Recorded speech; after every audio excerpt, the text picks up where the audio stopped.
champion of the world, Roy Jones Jr. Roy Jones Jr. is one of the top 10 boxers in the 1990s. Roy holds a record for the number of victories he achieved in title matches, as well as the owner of the longest series of defenses of the combined title in light heavyweight. Jones, the eyes, he never misses anything. It reminds me of Muhammad Ali and what he had best going for him. He saw everything you was gonna do and he could stop it or get out of the way. Jones got that greatness about it, but it's all in the eyes. He is the first boxer in boxing history who became the world middleweight champion, then managed to win the title in second middleweight, light heavyweight, and heavyweight. Today, we will show you the 10 best knockouts of the legendary Roy Jones Jr. But don't forget to press the like button and to subscribe to our channel so as not to miss new videos about the legends of boxing. Let's get started. Roy Jones Jr. versus Glenn Kelly. The fight took place on February 2, 2002 for the titles WBC, WBA, IBF light heavyweight. Over the 13 years of his professional career, Jones has accustomed everyone to the fact that he does not fight in the ring, but rather performs, mastering perfectly all styles of boxing performance from drama to clowning.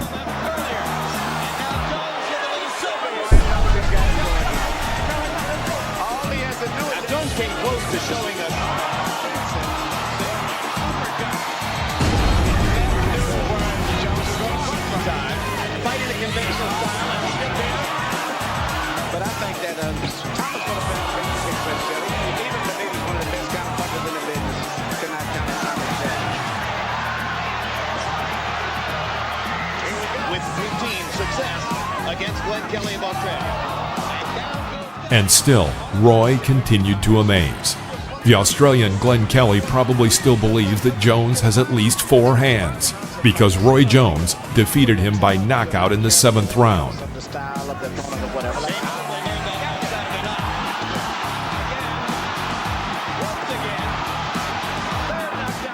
What is the main thing after many years people remember about this fight? That it was the same battle in which Jones put both hands behind his back and then knocked Kelly out with a lightning blow to the head.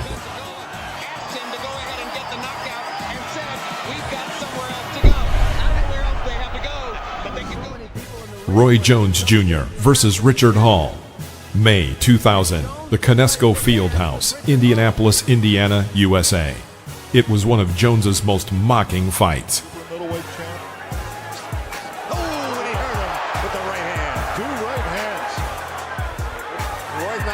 Kill yet.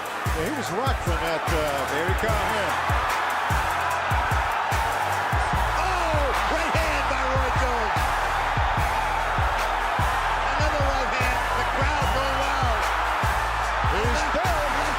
A left hook drops him. We never saw it coming. This guy is number 1. He could be a champion. Big right hand. Oh, he's down for the right hand. Roy Jones Jr. In the first round, he twice knocked the enemy down. After that, Jones slowed down and began to beat the enemy without seeking a knockout. He had a large percentage of net hits.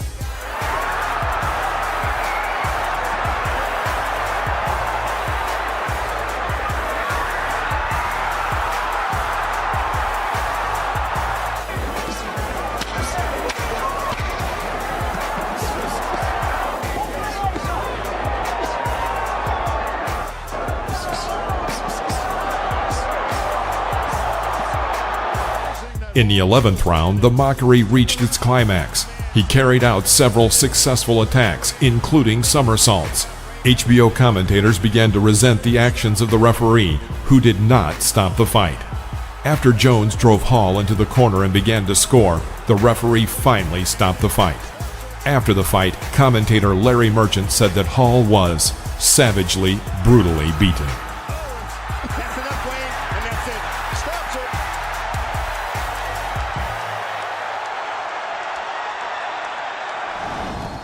Roy Jones Jr. versus Montel Griffin, match number 2. August 7, 1997. This was a rematch with Griffin. The first time they met was on March 21st of the same year, and the fight ended with Jones's disqualification. Let's look at what happened in the first match. In the 9th round, Griffin, after attacking Jones, decided to squat down on his knee and wait out the attack.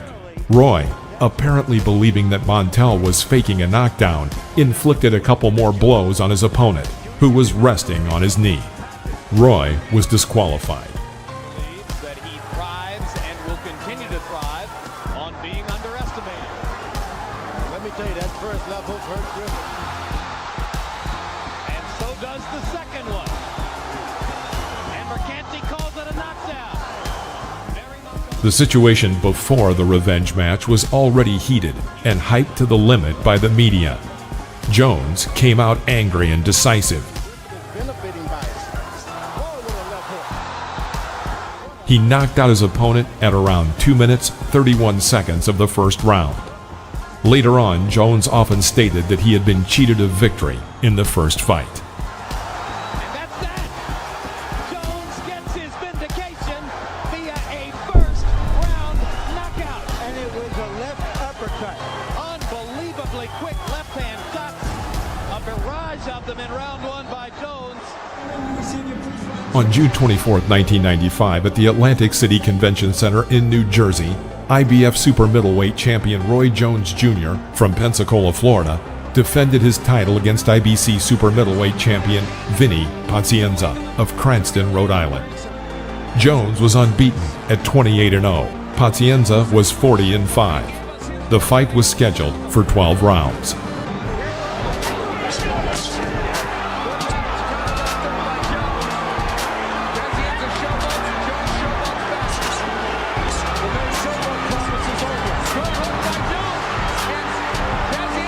Jones at the time was one of the best fighters in the absolute weight category, while Pazienza was in the midst of his return after a neck fracture received 4 years earlier in a car accident. They want those loose ropes. And Vinny Pazienza was almost on our lap. I haven't seen it. But in the meantime, it's Jones doing all the effective work. And Jones chasing Vinny Pazienza. Now, about a half minute left to go here in round 4. These are slashing jabs by Jones. And I think the only... The fight was held in the super middleweight, and the IBF world belt was at stake.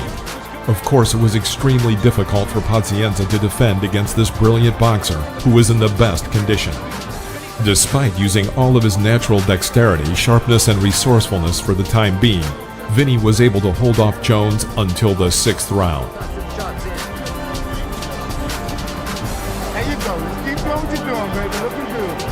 Looking close.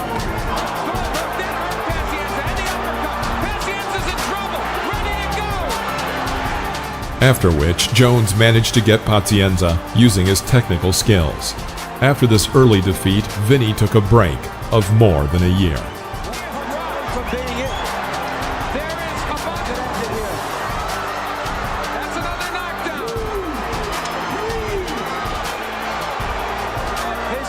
Safety here because he's tired and he is wide open.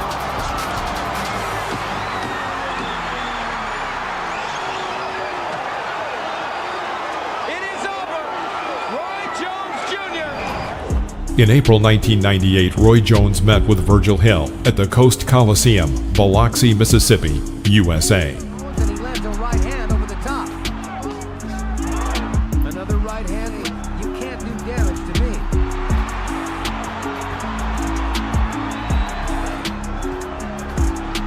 And Hill still trying to keep his glove on Jones.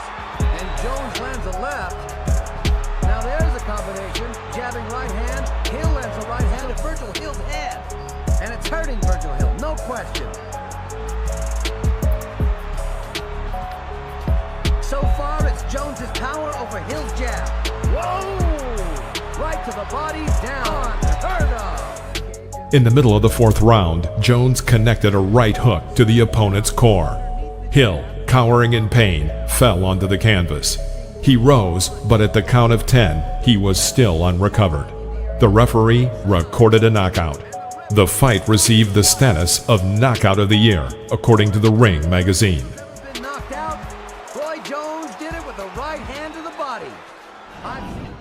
On January 9th, 1999, at the Civic Center, Pensacola, Florida, USA, a fight was held for the WBA and WBC Light Heavyweight World Championships between champion Roy Jones and the challenger for the title, Richard Frazier. It was Roy's third time defending his WBC title and the second WBA title defense. Any questions? Touch gloves. May the best man win. This is no offense, no defense.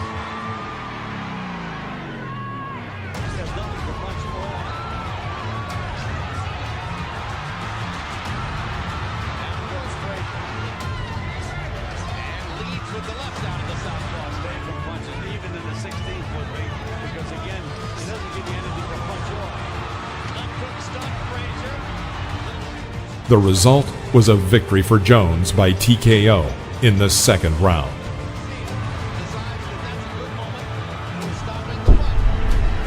This is an early stoppage state, as we saw in our last. Roy Jones Jr. versus Tony Thornton. A spectacular victory over Williams allowed Tony's team to organize a fight with the popular Roy Jones. The fight took place on September 30th, 1995. From the very beginning of the battle, Jones showed complete superiority in speed, reflexes, and the accuracy of his punches. Thornton not quick enough to stop Jones's combinations, and now Thornton moves. In the third round, Tony was knocked down. It was before the bell. It was before. In power like this are rare to see. It's like a combination of going for him. Quickness, speed, and power. He puts on another, what, 45, 50 pounds of muscle? I wouldn't want him.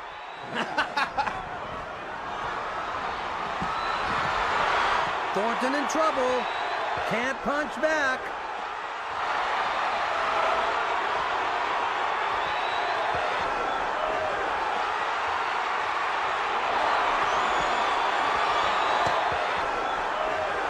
That'll do it.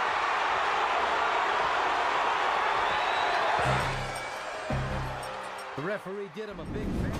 In October 1996, Jones entered the ring against the undefeated Bryant Brannan in Madison Square Garden, New York, New York, USA. We told you about Brannan's across the ring and launches a wild right to the body, and Roy Jones stands in a peekaboo as Bryant Brannan throws about 8 good left hooks. In the middle of round one, after a series of headshots, Jones sent Brannan to the canvas. Here we go.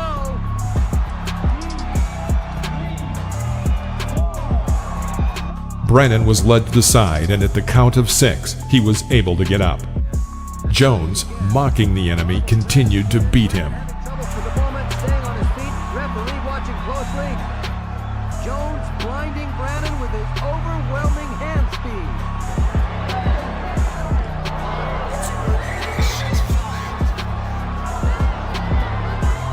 He gloves, and at least it gives him the right to throw a lot of punches, which not too many people can do against Jones. But he's getting hit so much in return.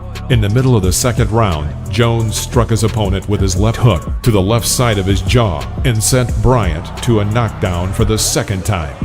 Brannan again got up by the count of 6. Bomb in there. The Trenton crowd can't believe what they're seeing. They're so psyched for the possibility of Bryant putting up a big fight against Roy. Jones rushed in to finish him and drove him into the corner. After a series of powerful punches, he suggested that the referee stop the fight, but the referee refused. Then Jones conducted another series of punches. 2 more to the head sent Brannan into a heavy knockout. Brannan lay on the floor for several minutes. After that, Jones rose to light heavyweight. He stepped away and looked at the ref as though he didn't want to hurt Brannan and said, "Must I do this?" And the ref says, "Yes, you must." And Roy says, "Okay." And he starts to... Roy Jones Jr. versus Thomas Tate. The meeting took place on May 27, 1994 in Las Vegas, Nevada, USA. At the time, no worthy opponent could be found for Jones. Often matches were lost before the end of the first round. They lost morally. Therefore, before the fight with Jones, Tate in every way possible insulted his opponent and promised a big show. But in the ring, everything turned out completely different. Man's at all time. Shake gloves and good luck. All right, we're ready to go, obviously. In the first round, Thomas aggressively pressed Jones, but Roy struck his opponent, forcing him to miss. This made Tate slow down. So he's getting some good time, and he's getting...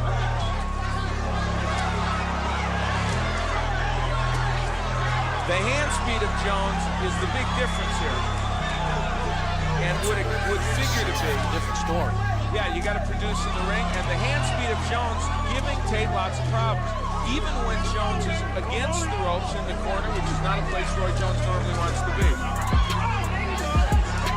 Just the hand speed. You can see it really makes a huge difference in this fight. Well, left hand scored. There's an uppercut as well by Roy Jones Jr. The black trunks, and another one. At the start of the second round, Roy escaped another attack by Tate, and in turn inflicted an exact hook on his jaw, from which Tate fell onto the canvas. Down goes Tate. Wow. Was an inside left. He's on the corner rope, standing. He managed to rise at the count of 7, but was clearly stunned. Tate's manager decided to remove his fighter from the battle, despite Thomas wanting to continue. Roy Jones had successfully defended his world title. His sixth career second-round knockout. Tate just walked right into that inside left. On March 22, 1994, Danny Garcia tried his luck in the ring against Roy Jones and was severely punished for his absurd attempt to challenge Jones's rightful leadership. That graphic demonstrating the total domination of Roy Jones. Oh, good left hand to Jones. Good left hook to Jones. And he stays on his feet, rolling around. Trying to dodge the punches, Garcia. But he didn't dodge that one. It is believed that during this battle we saw one of Jones's most unusual knockouts, with Roy working Garcia against the ropes. Garcia attempted to use the ropes to support himself after each blow, but to no avail. This has been the World of Boxing channel. Thank you for watching. Which one of Roy's knockouts impressed you the most? We are looking forward to hearing from you in the comments. See you next time.